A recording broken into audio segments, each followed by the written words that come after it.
Hey, what up, guys? It is rambling time, and today I'm going to talk about teachers quitting, and well, the school system being like the public school system being absolutely cooked. I was at work and I was working and I was listening to some videos and testimonies of a bunch of teachers saying they've quit, and I get it. You can only take so much, especially when you're not being paid enough to deal with XYZ. And, the young ones are a lot more unruly than my generation of young ones. Now, don't get me wrong, we still caused our fair share of problems. My parents in their day caused their fair share of problems. But I think in this generation of young ones, they are set up to be a whole mess of problems. And there's a lot of factors that are contributing into this. One, they have sooner access to phones and screen time and on the iPad all day. Trust me, I see it during jiu-jitsu lessons. And I'm not saying this to knack on any of my jiu-jitsu partners because it's the last thing. I have a lot of respect for them being parents in this day and age. But nowadays you can only keep them preoccupied with coloring books so long because they'll see other kids with phones and iPads and they'll want a phone and an iPad. Toys, action figures, that stuff only goes so far nowadays. So eventually you will see like kids on the sidelines with tablets in their hands. And they're watching cartoons and kid shows, which, that's okay, but there is a slippery slope when it comes to the day they figure out how to turn off the age restrictions, and then they start to learn behaviors from like Jake Paul and stuff.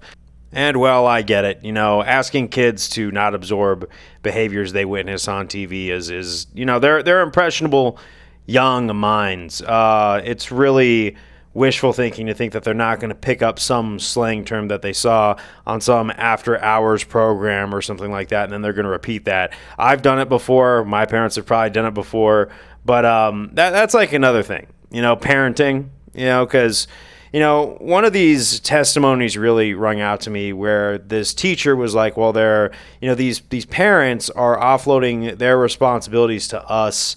And I don't think the parents are necessarily doing that out of like spite or straight up, laziness. You have to understand with the economy getting worse and pressure to keep a roof under your head, or over your head.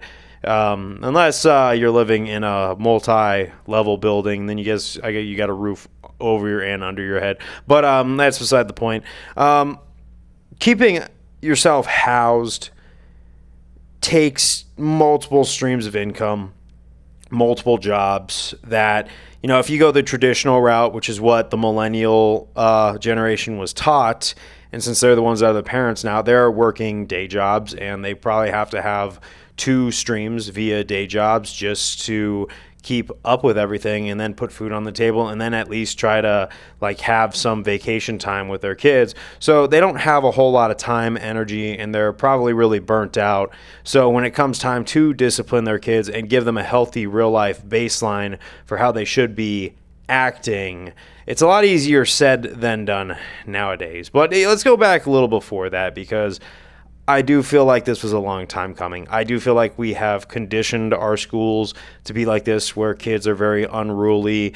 I'm going to go back in time to when I was in school and I was doing service hours. I went to a private high school and they required us to do community service so we could graduate. It was a Christian school, and I don't have anything against that. I'm currently a Christian now, but that was just part of the deal. They would make us do 10 hours as a freshman, 20 as a sophomore, 30 as a junior, and then 50 as a senior. And during those senior hours, the junior ones, I volunteered at a kids club after school and helped kids with their homework. So I was basically tutoring second and third graders with their math and everything like that, which, I saw this behavior where they kind of just wanted me to do the homework for them.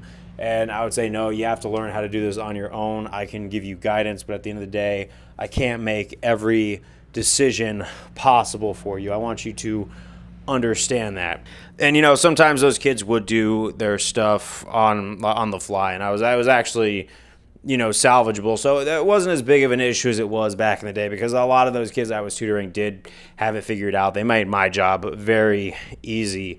But there was like one or two where they just dropped their homework on the desk and say, "Could you just do this for me?" But nowadays that's become the norm. So the tide turns, the window shifts, and the new norms become the new norms. But one of the things, I was dealing with this group of kids who were really causing some problems, and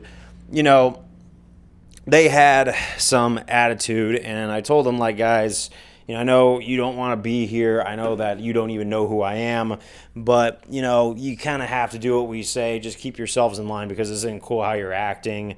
And you know how kids can be in school. They could be very cruel to one another, but especially if they want to gang up on an authority. I think this is where it started out.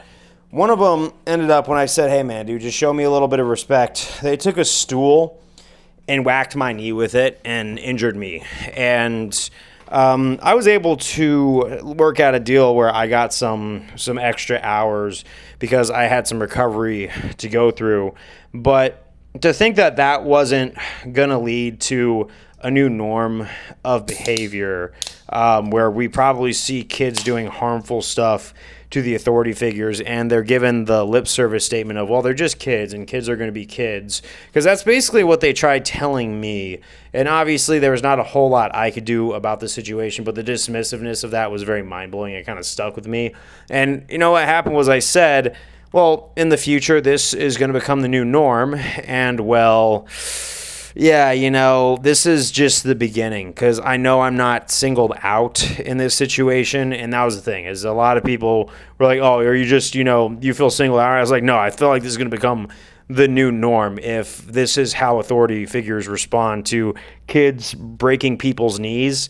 That's going to basically be the new normal. And we're seeing things similar like that, where the school bullies aren't just bullying the other kids, but they are bullying the teachers too. And the teachers are basically just required there to sit there and take it, because they can't really take any disciplinary actions towards the kids that are causing any problems. And, kids need to be disciplined. Kids need to be shown guidance and mentorship, and they need to be told when they're doing something wrong. And I honestly think healthy punishment is necessary, especially when kids are rebellious.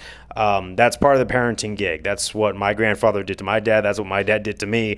But let's say when I have a kid and my kid does something that's really harmful to society, I can't, let them know that that's not okay, and they're going to get away with thinking that that's the new norm. Because I'd be terrified if my kid was going around with like a bat or something and doing something morbid to the teachers on the schoolyard.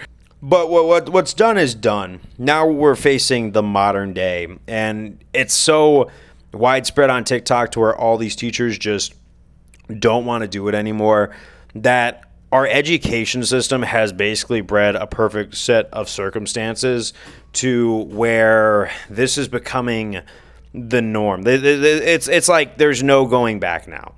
You can't discipline your kids. They're raised off of tablets. Parents aren't having the time to correct behavior, and we have a lot of troubled kids who have high sugar diets who are making them act out a little bit. And well, that's a perfect set of circumstances to make things, really go south. And I think the question is it too late to turn the Titanic around from striking the iceberg? If you were to ask me right now, I think we have grazed the iceberg, and we are already bow halfway down in the water, if you know what I mean. I really think that, yes, it might be too late to salvage the public school system as it is, because no teacher wants to go in there. Just imagine going to school for education, thinking you're going to be a teacher for the rest of your life, only 1 year in, realizing you want to quit because it's a harm to not only your mental but your physical health sometimes. I dated a teacher, and let me tell you, when she came home and talked about some of the stuff that those kids were doing, I could not believe those stories. In fact, one of her coworkers was my former gym teacher, and he still tells me stories of what he sees on the schoolyard. And I'm like, dude, this is unreal where this is going. But with that being said, I don't think a lot of these kids are going to grow up to be effective adults who can look after themselves with the bad mentoring that they're getting or the lack thereof. Not because their mentors are not present, but because their mentors are unable to be present. So we're going to have a generation of poorly brought up kids who are going to become poorly adapted adults to society. Like, the effects are going to go on for years to come. And I think when I get older, things are going to get a little bit more crazy than we want to believe. And I'm not saying this to be negative. I'm just saying this to please be prepared and have expectations of a sort. Because, yeah, like all the reasons I listed above. But the most viable solution in my eyes right now, if I had a kid this year and 5 years go by and then I have to send them to school, I would not want them to go to public school. I think public school is becoming more of a hazard than it is a commodity like it was when I was a kid. Because at least when I was going to school, things were still salvageable. I mean, it wasn't perfect, but we didn't have to worry about all these hazards inside and outside and just all of this mess that we're seeing. We weren't thinking, is the teacher going to quit midway through the school year because they're about to have a mental breakdown? And no, it's not because, people aren't as tough as they used to be. It's because the environment has become so tough that it's forcing people to not want to do what should just be a normal everyday career. Even one of my buddies who has a 4-year-old, I think he is, he's saying he probably doesn't want to put his kid into public school. He wants his kid to go to farming school or some sort of junior trade school for kids where they learn actual skills. That's one thing.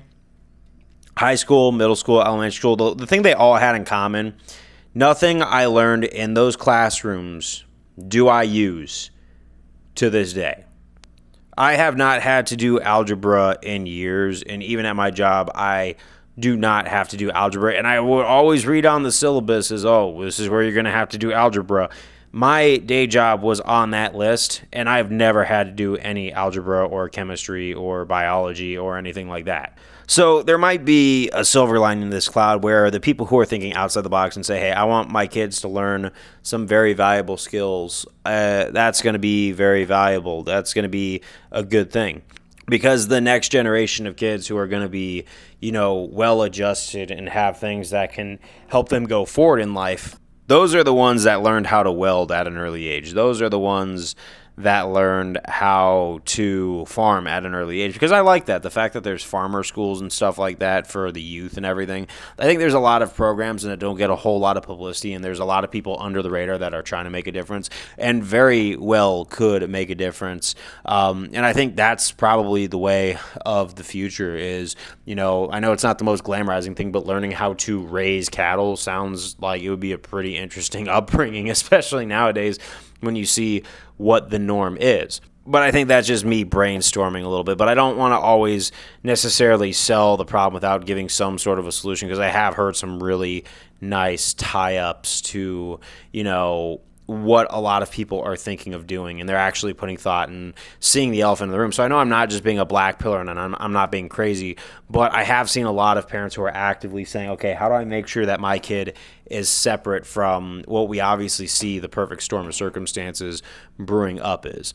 But that's everything on this one. Anything that I missed, leave in the comments, and I will see you guys on the next one. Thank you guys also for the growing subs and the growing views. This means a lot. It really does. So it's just good to see that my hard work is kind of chipping away and paying off little by little. So, thank you guys very much. And, as always, take care of yourself. Good night, and take care. Peace.